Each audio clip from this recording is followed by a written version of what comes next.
semua, selamat datang kembali di Kisah Channel. Pada kesempatan ini, Kisah akan membahas cerita nyata yang berjudul Aku Santet Sepupuku Sendiri Karena Selingkuh Dengan Istriku.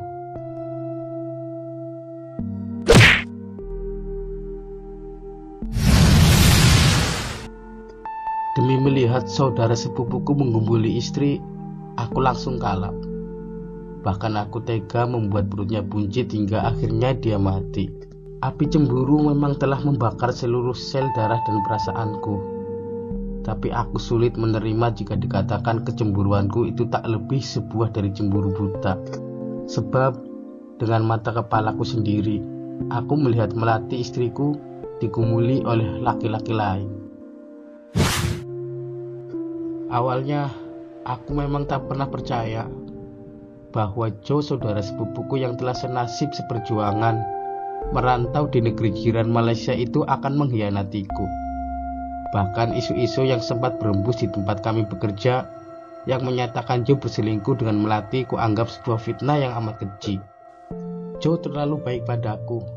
Wajar jika sebagian penghasilanku sebagai buruh bangunan di perantauan selalu kukirim ke Melati lewat dia. Joe lah yang kupercaya untuk hilir mudik ke kampung halaman, mengantar nafkah untuk anak istriku itu. Terlebih toleh, anak kami satu-satunya sudah mulai masuk ke bangku SLTP di kampung. Ya, semua seolah memacu semangatku untuk bekerja lebih keras lagi mengumpulkan ringgit di negeri jiran. Hari-hari indah bersama Melati selalu mengusik mimpi-mimpiku. Ada kerinduan yang amat dalam yang hanya bisa kutahan di perantauan. Oh istriku, mungkinkah isu itu benar-benar ada dan terjadi atas dirimu, batinku. Lama-lama aku memang mulai gelisah. Terlebih Parto yang juga tempat sekerjaku tadi siang sempat menasihatiku. Memang sebaiknya kamu cepat pulang kampung ya. Itu pun kalau kamu tidak ingin rumah tanggamu hancur, ucap Parto pelan sembari mengelus-elus pundakku. Apa maksudmu berkata seperti itu, Toh? Tukasku kaget. Lama Parto terdiam, seolah ingin menata kalimat selanjutnya yang dirasa cukup pantas untukku. Begini, lanjut Parto. Kamu harus hati-hati sama Joe. Meski dia saudara sepupumu, tapi laki-laki sama saja.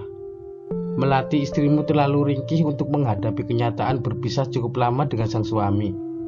Dan masa 3 tahun memang bukan ukuran pendek untuk menahan rindu. Parto, aku peringatkan, jika kamu masih ingin menjadi sahabatku, jangan kau ulangi fitnah-fitnah kejimu itu, mengerti? Bentakku. Parto nampak terkejut sekali melihat sikapku. Tahukah kamu, Joe itu bukan orang lain. Pantas istrimu di kampung minta cerai gara-gara omonganmu yang tajam seperti itu. Geramku sambil langsung mencengkram kerah baju Parto. Kontan Parto pucat pasi menerima kemarahanku. Dia pun minta ampun sebelum ngeloyor pergi. Tapi diam-diam aku tak mampu membohongi hatiku. Ada bara dalam jiwa atas isu-isu yang beredar di tempat kerjaku itu. Aku tidak tenang. Malah tadi pagi ibu jariku terkena pukulan palu yang kuayunkan sendiri. Terlebih baru kemarin lusa Joe kusuruh mudik mengantar jatah gaji buat Melati. Duh Gusti Allah, rasanya ingin malam ini juga kuseberangi Selat Malaka yang ada di kejauhan sana. Akhirnya secara diam-diam aku mudik. Tekadku telah bulat, ingin membuktikan isu gila yang sempat berembus ke Malaysia itu. Terpaksa aku naik pesawat terbang untuk mempercepat waktu. Tapi tak ayal, memasuki terminal terakhir di kotaku tetap menjelang dini hari. Padahal aku memperkirakan selepas maghrib sudah tiba di rumah. Entah dorongan dari mana aku ingin menuju kampung halaman malam itu juga, dengan sebuah ojek. Tapi kira-kira 1 kilometer menjelang rumahku, ojek berhenti.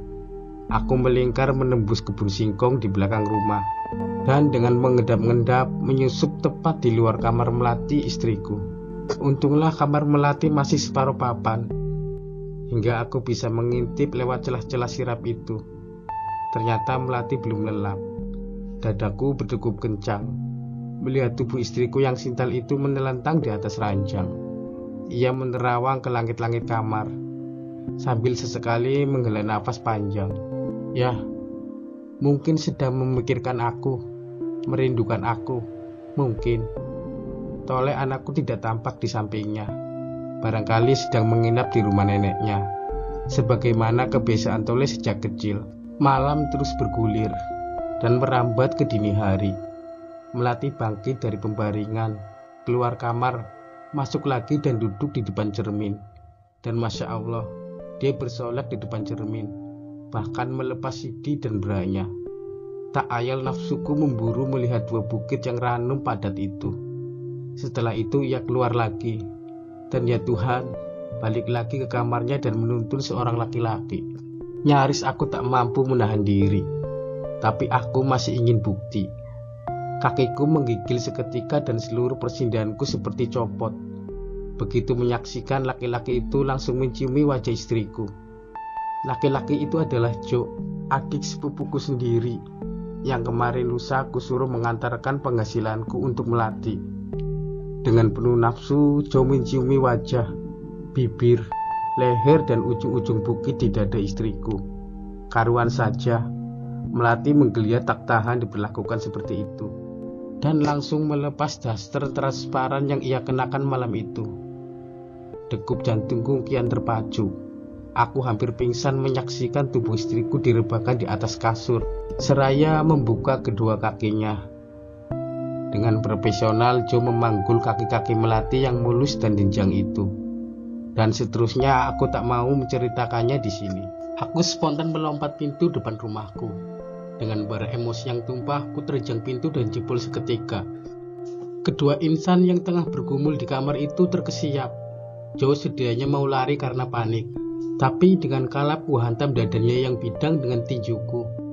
Kemudian ku terjang tepat di kemaluannya hingga ia roboh tak berkutik di lantai. Melati menjerit-jerit, tapi sebelum aku ambil langkah 1000, masih sempat memukul telak ibu dari anakku itu. Selebihnya aku segera mengambil langkah 1000, menembus ujung pagi yang masih berkabut. Sesampainya di terminal kota, aku naik bus ke arah timur. Dalam kendaraan itu aku tanpa tujuan pasti, hanya membawa kehancuran hati. Akhirnya menjelang petang aku tiba di kota Banyuwangi. Aku mulai kebingungan. Akankah aku terus menyeberang ke Bali?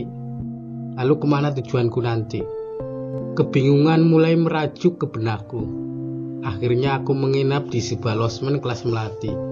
Dari perbincangan dengan sesama tamu, diam-diam aku menyadap inti perbincangan, yaitu soal santet. Kata tamu yang sama-sama menginap di losmen itu, ada tukang santet ampuh di sebuah desa di Banyuwangi. Dia mau dimintai jasa untuk menyantet siapapun, asalkan dibayar. Tapi praktek itu sangat rahasia, karena takut dihakimi oleh massa. Tanpa basa-basi, esoknya aku meluncur ke desa itu. Letaknya cukup terpencil, karena harus naik turun perbukitan dan menyeberangi beberapa sungai. Jarak antara rumah satu dengan yang lain saling berjauhan, hingga tak satupun orang yang menyangka bahwa aku butuh jasa dukun santet. Ringkas cerita, akhirnya aku tiba di rumah dukun santet itu. "Tolong saya, Mbah," ucapku setengah merengek. Setelah kami terlibat perbincangan yang cukup panjang. "Saya ini menderita batin, Mbah. Ketika merantau ke Malaysia, istri saya berselingkuh dengan saudara sepupu saya sendiri. Mungkin itu fitnah," tukas laki-laki tua itu. "Tidak, Mbah. Saya tahu dengan mata kepala saya sendiri. Ketika laki-laki itu bergumul di ranjang dengan istri saya, lanjutku tak mampu menahan diri terisak-isak." "Laki-laki kok nangis? Tujuanmu kemari untuk menyantet laki-laki yang meniduri istrimu itu kan?" "Iya, Mbah.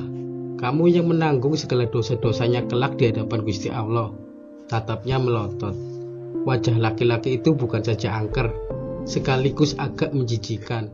Betapa tidak, wajahnya yang tirus penuh bopeng mungkin dulu bekas terkena cacar air, pikirku.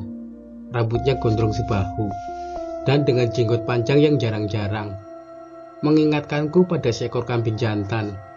Hidungnya agak bengkok, dan tatkala terkekeh giginya tampak kotor terkuning-kuningan. Bibirnya menghitam lantaran terbakar asap kretek yang terus menggempul. Tubuhnya kurus dan jangkung, tapi tatapan matanya tajam bak mata elang kelaparan. Setelah mendengar semua penuturanku, laki-laki itu masuk ke kamar biliknya. Kemudian keluar lagi dengan membawa sebutir telur ayam kampung. dan minyak wangi. Kalau tidak salah cap serimpi. Diolesinya telur itu dengan minyak wangi. Perlahan-lahan namun pasti ia mengelus dan mengelus telur itu, sembari memejamkan matanya. Nama laki-laki itu siapa, nak?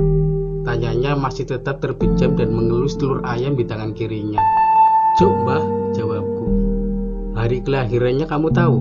Celeduknya. Aku mengerutkan kening, tapi aku terlonjak karena ingat weton kelahiran si Jo. Anu, Mbah, Jumat Pahing. Ya, Jumat Pahing, Mbah, kataku dengan wajah berbinar. Jumat 6, Pahing 9, jadi 15. Wah, ini matinya 15 hari lagi, nak, ujarnya yang membuat bulu kuduku merinding seketika. Di antara ketakutan, aku berusaha mempercayai ramalan itu. Hari menjelang malam ketika Pak Tua itu mengajakku ke suatu tempat. Tempat itu puncak sebuah bukit kecil. Di situ ia mengambil sebuah ubur rampe untuk menyantet, yaitu paku usuk 7 buah yang sama-sama sudah karatan, tengkorak manusia, bumbung dan keris kecil sepanjang 1 jengkal. Kemudian balik lagi ke rumahnya, membuat sesaji lengkap.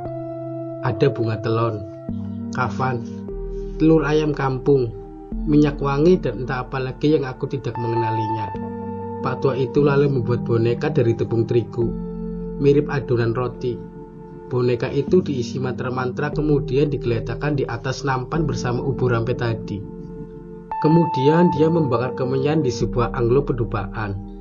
Asap dupa mengepul memenuhi ruangan pribadinya yang sempit. Saya disuruh mengamati 7 butir telur ayam kampung itu. Sekejap kemudian aku terpekik karena melihat salah satu dari telur itu ada wajah si Jo, saudara sepupuku. Mbah, itu di telur itu ada wajah si Jo, Mbah, seruku. Laki-laki itu membuka matanya dan mencopot telur bergambar Jo itu. Aneh, mirip komputer saja, pikirku benar-benar penasaran. Telur yang baru dicomot itu dimasukkan ke perut boneka tepung tadi, hingga tampak membuncit.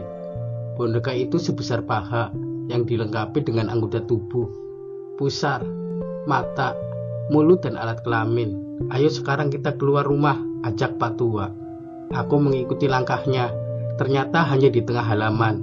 Ia menghadap lurus ke barat, di mana kampungku berada. Pegang boneka ini kuat-kuat, jangan sampai lepas ya, perintahnya. Dengan wajah degang diambilnya 7 paku berkarat itu, dan dengan kejam ditusukkan ke perut buncit boneka itu. Aneh, boneka itu bergetar. Aku kaget, bahkan boneka itu mengadu dan merontak. Pak Tua itu tidak peduli. Diambil lagi paku-paku berkarat itu sampai habis. Lalu ganti keris kecil dan semua ditusukkan ke perut boneka. Gila, cairan hangat kental muncrat ke wajahku. Baunya anyir dan ku ingat-ingat itu bau darah segar. Aku mual dan bergidik karena boneka itu mengejang dan berkelojotan di tanganku. Nah, sudah selesai. Kita tunggu 15 hari lagi. Dia pasti mati, nak, katanya dengan suara dingin. Terus terang, Mbah paling benci dengan lelaki yang mengganggu istri orang, tegasnya. Iya, Mbah, suaraku serak karena tercekam takut. Entah mengapa diam-diam aku merasa ketakutan, merasa ngeri sendiri jika mengingat-ingat proses gaib tadi. Tapi sudah terlanjur. Apa yang akan terjadi, terjadilah. Berapa maharnya, Mbah? 3 juta rupiah saja. Biasanya 5 juta. Tapi karena saya kasihan padamu, ya cukup itulah, nak, kata Pak Tua itu.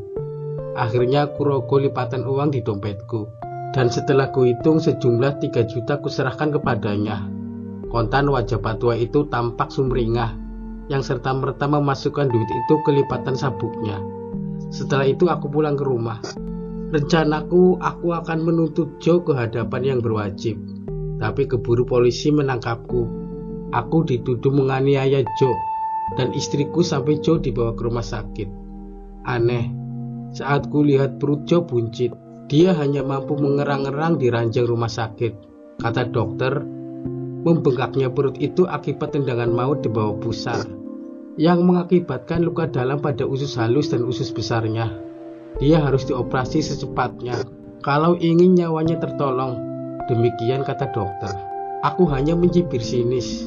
2 hari kemudian aku dijebloskan ke sel tahanan.